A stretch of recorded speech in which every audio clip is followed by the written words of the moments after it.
Hello everyone, we're back with another bingo tutorial, and today I'm going to show you guys how to play Gumballs.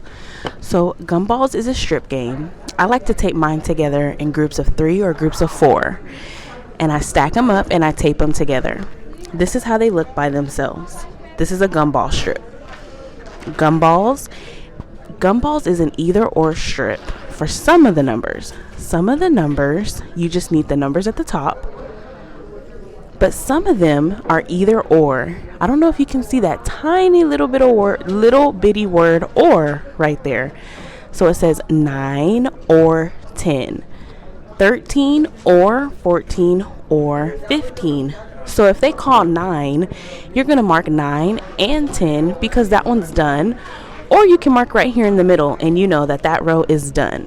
Same thing right here, 21 or 23. If they call 1, you can mark both, or you can mark right here in the middle and that row is done. It might look a little bit confusing, but the bottom row is exactly the same. 24 or 28 or 29. Once you mark 1, that whole little box, this little box here, or this little box here, once you mark 1, that whole thing is done all the way across the card. Now, this is B's, I's, N's, G's, and O's. That's how you can keep track. If they call a B, they call a I, they call an N, they call a G, they call a O. It goes in order with the numbers, so lowest to highest numbers.